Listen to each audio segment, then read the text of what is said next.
there was that one place I always thought about, and I just wanted to be there with you. The place that no eye has ever seen, the place that no heart has ever perceived. I had a great feeling inside of me.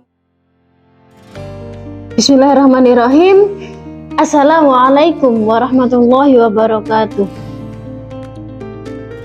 Alhamdulillahirabbil alamin. Wassalatu wassalamu ala asyrafil anbiya'i wal mursalin sayyidina wa maulana Muhammadin, amma ba'd. Segala puji bagi Allah Subhanahu wa taala yang telah memberikan rahmat dan kemudahan sehingga video ini dapat terselesaikan sebagai bagian dari pemenuhan tugas mata kuliah Hasyim Asy'arian yang diampu oleh Dr. Kiai Haji Hanifuddin MAG. Sholawat serta salam semoga selalu tercurahkan kepada Nabi Muhammad SAW, keluarga, sahabat, dan para ulama pewaris perjuangannya. Video ini dibuat sebagai bentuk ikhtiar kami dalam memahami dan mengapresiasi nilai-nilai perjuangan para masyayikh, khususnya yang berkaitan dengan keteladanan dan ajaran Hadratus Syekh Kiai Haji Hasyim Asy'ari. Kami menyadari bahwa video ini masih jauh dari kata sempurna. Maka dari itu, kami sangat mengharapkan kritik dan saran yang membangun untuk video kami. Langsung saja saya akan mempresentasikan hasil karya saya, Peta Imajinasi, yang berjudul Asal Usul Kiai Haji Hasyim Asy'ari. Kiai Haji Hasyim Asy'ari lahir pada hari Selasa Kliwon 24 Dzulqa'dah tahun 1287 Hijriah. Menurut kalender Masehi, hari kelahiran tersebut bertepatan dengan tanggal 14 Februari 1871 Masehi. Sementara itu, sumber lain mengatakan bahwa Kiai Haji Hasyim Asy'ari lahir pada tanggal 10 April tahun 1875. Kiai Haji Hasyim Asy'ari merupakan anak ketiga dari 11 bersaudara. Orang tuanya bernama Kiai Asy'ari dan ibunya yaitu Nyai Halimah. Nyai Halimah ini adalah putri dari Kiai Usman, seorang pengasuh pondok pesantren Gedang. Sementara itu, Kiai Asy'ari adalah santri cerdas yang belajar di pesantren Gedang dalam asuhan Kiai Usman. Dan pada akhirnya Kiai Usman menikahkannya dengan putrinya yaitu Nyai Halimah. Dari pernikahan itulah lahir Kiai Haji Hasyim Asy'ari. Secara lengkap, garis keturunan Kiai Haji Hasyim Asy'ari dari pihak ibu adalah Muhammad Hasyim bin Halimah binti Layyinah binti Sihah bin Abdul Jabbar bin Ahmad bin Pangeran Sambo bin Pangeran Benowo bin Jaka Tingkir alias Mas Karebet alias Sultan Hadiwijaya dan Prabu Brawijaya ke-6 alias Lembu Peteng. Banyak versi mengenai silsilah Kiai Hasyim dari jalur ayah. Ada yang berpendapat bahwa beliau masih keturunan Maulana Ishaq melalui anaknya yang bernama Abdul Fattah, yang ibunya dari Samudra Pasai. Silsilah selengkapnya adalah Muhammad Hasyim bin Asy'ari bin Abdul Wahid bin Abdul Halim bin Abdul Rahman alias Pangeran Sambo bin Abdullah alias Pangeran Benowo bin Abdul Rahman alias Jaka Tingkir bin Abdul Aziz bin Abdul Fattah bin Maulana Ishaq. Versi lain menyebutkan bahwa Kiai Hasyim masih keturunan menantu Sunan Gunung Jati yang bernama Sayyid Abdurrahman bin Umar bin Muhammad bin Abu Bakar bin Basyaiban. Silsilah selengkapnya yaitu Muhammad Hashim bin Asy'ari bin Abdul Wahid bin Abdul Halim bin Abdurrahman bin Abdullah bin Putri Khadijah binti Sunan Gunung Jati. Pendapat lain menyebutkan bahwa Kiai Hashim masih keturunan Nabi Muhammad.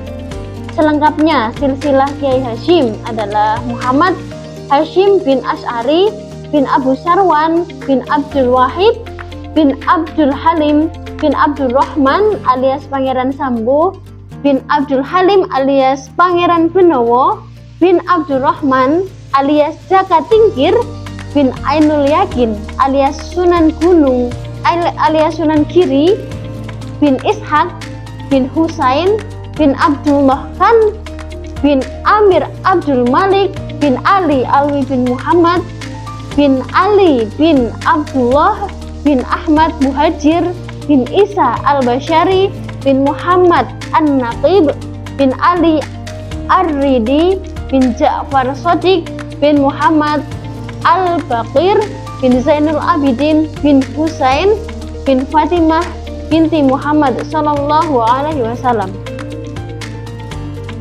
Menurut Muhammad Iswam Hazik, yaitu cucu Kiai Hashim, dalam salah satu tulisannya, kerancuan atau banyaknya versi mengenai silsilah Kiai Hashim disebabkan ketidakjelasan nama ayah Kiai Asy'ari.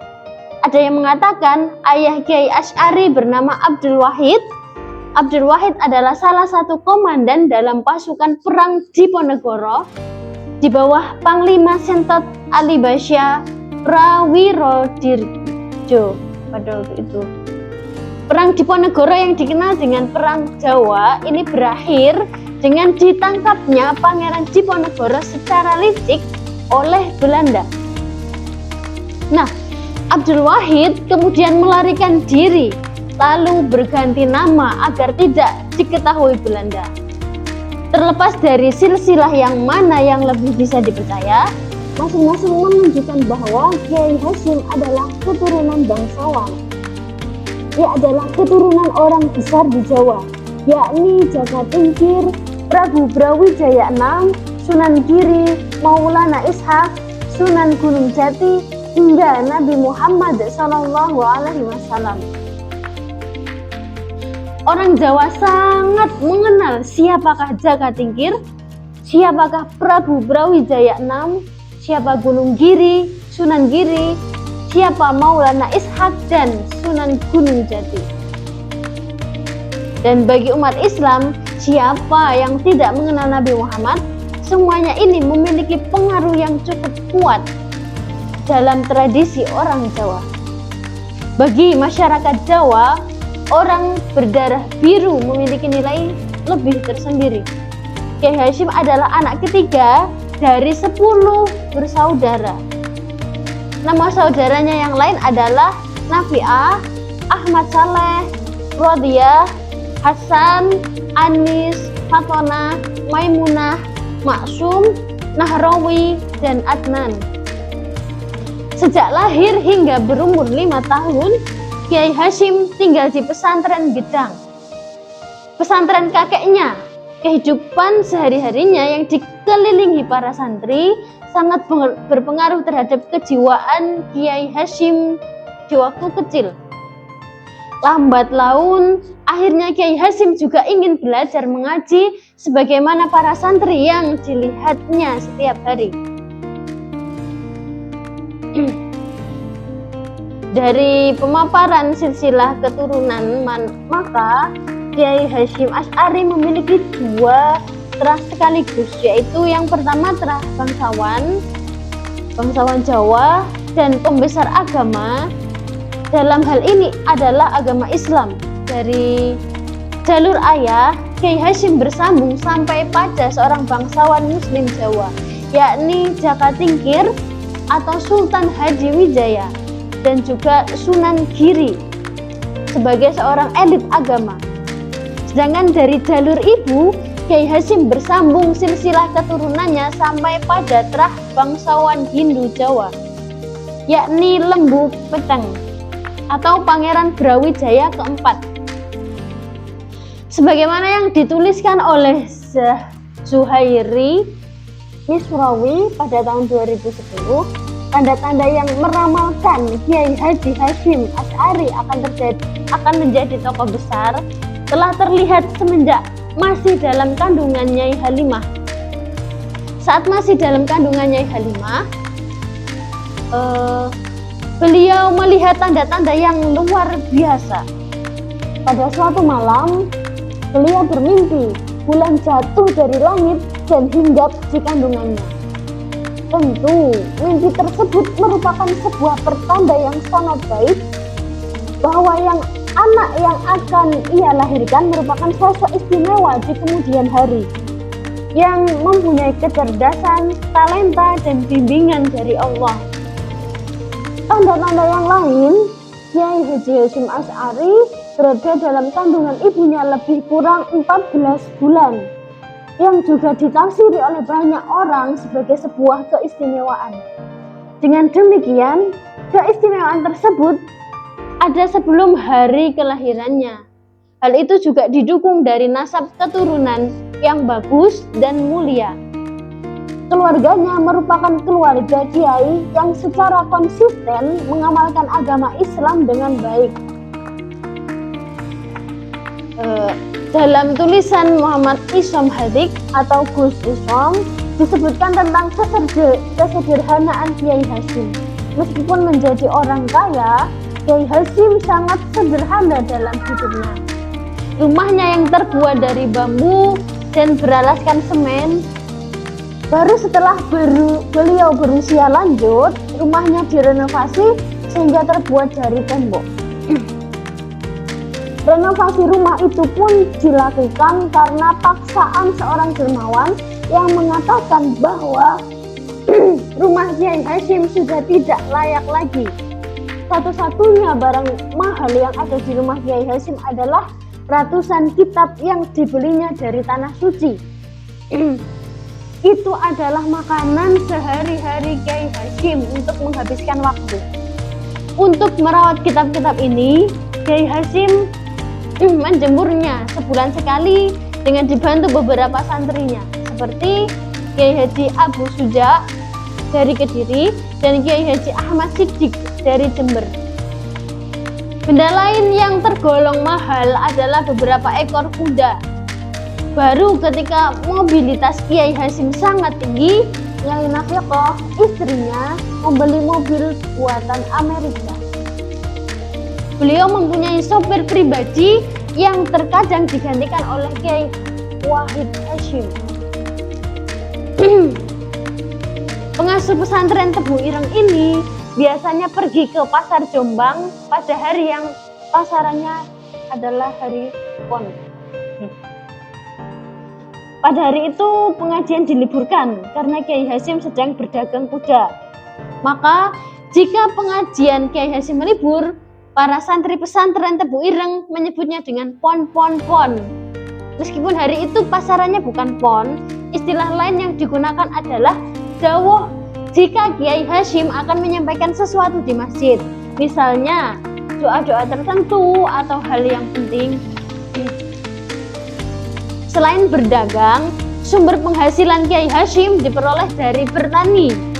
Di sela-sela waktu mengajar, terkadang Kiai Hasyim menyempatkan diri untuk pergi ke sawah.